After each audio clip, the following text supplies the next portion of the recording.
آپ یقین کریں گے کہ ایک دھوبی کا بیٹا ایک چھوٹے سے گاؤں سے اٹھ کر دنیا کا ایک عظیم اسلامک اسکالر بن گیا؟ جو لڑکا کبھی گائے کے پاس سوتا تھا، آج اس کی کتابیں دنیا بھر کی یونیورسٹیز میں پڑھی جاتی ہیں، اور سب کچھ قرآن کی ایک آیت سے شروع ہوا۔ یہ کہانی ہے ایک 15 سال کے لڑکے کی۔ اجمیر گاؤں کے ایک چھوٹے سے گاؤں بینہاری گنج میں ایک برہمن پریوار میں اس کا جنم ہوا۔ اس کا نام تھا بنکے رام، لیکن اس کے دل میں ایک بے چینی تھی، سچائی کی تلاش۔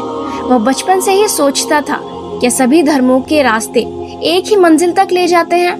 ایک دن اس کے ایک مسلم دوست نے اسے سید ابو العلا مودودی کی ایک کتاب دی ہندی میں۔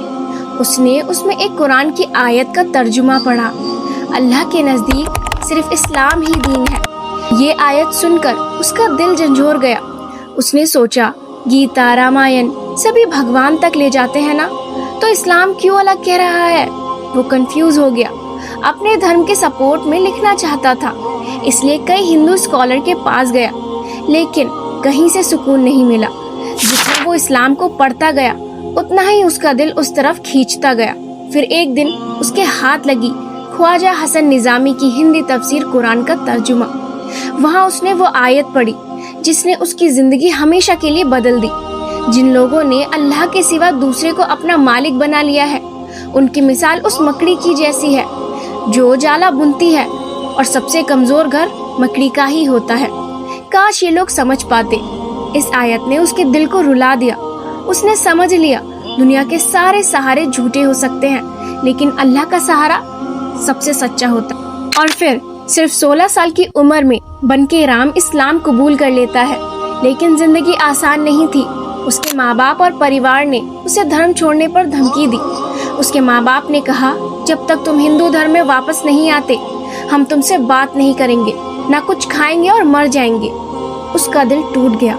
ایک پل کے لیے اس نے سوچا، میں واپس چلا جاتا ہوں، لیکن اس نے خود سے کہا، جب قرآن سے حق مل گیا ہے تو میں اس سے منہ نہیں موڑ سکتا۔ وہ گھر چھوڑ کر چلا گیا، رام پارا ککرالا۔ وہاں اس کے پاس کچھ بھی نہیں تھا۔ ایک مواشی خانے میں اس نے دن گزارے جہاں جانور باندھے جاتے تھے۔ پھر چھوٹی چھوٹی نوکریاں کی، جیسے جھاڑو، مزدوری، سب کچھ۔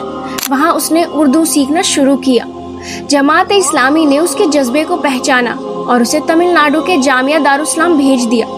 وہاں اس کے پاس اسٹیشنری کے پیسے تک نہیں ہوتے تھے۔ وہ دوسرے بچوں کے سامان کے ٹکڑے لے کر کام چلاتا تھا، لیکن جذبہ کم نہیں ہوا۔ 8 سال کا کورس اس نے 6 سال میں کمپلیٹ کیا، ٹاپ رینک کے ساتھ۔ لیکن یہ تو صرف شروعات تھی۔ اس نے مدینہ یونیورسٹی سے BA کیا، القرا یونیورسٹی سے MA، اور پھر الازہر یونیورسٹی سے PhD حاصل کی۔ وہی لڑکا جو کبھی گلیوں میں بھاگتا تھا، آج مدینہ یونیورسٹی کا پروفیسر بن گیا۔ اس نے دنیا کی سب سے بڑی شاہی حدیث کلیکشن لکھی، جس میں سے کچھ ہیں الجامی، الکامل فی الحدیث، الصحیح اور الشامل، جس میں 16,000 صحیح احادیث ہیں۔ ان کے علم اور تقوی سے متاثر ہو کر سعودی عربیہ نے انہیں اپنی نیشنلٹی دے دی۔ نہ فرقہ تھا نہ ریا، صرف قرآن اور سنت کا نور تھا۔ جانتے ہو وہ لڑکا کون تھا؟ ڈاکٹر ضیاء الرحمن عمری۔ آج وہ ہمارے بیچ نہیں ہے، لیکن ان کی کتابیں، ان کا علم اور ان کا صبر ہمیشہ زندہ رہے گا۔ ایک ایسی کتاب جس میں ایک آیت کسی کی زندگی بدل سکتی ہے۔ آج ہم قرآن کو الماریوں میں سجا کر رکھ دیتے ہیں، شادی اور فنکشنز میں صرف ایک ڈیکوریشن بنا دیتے ہیں، لیکن قرآن تو زندگی جینے کا راستہ دیتا ہے، جسے اللہ نے انسان کے لیے رہنمائی اور روشنی بنا کر بھیجا۔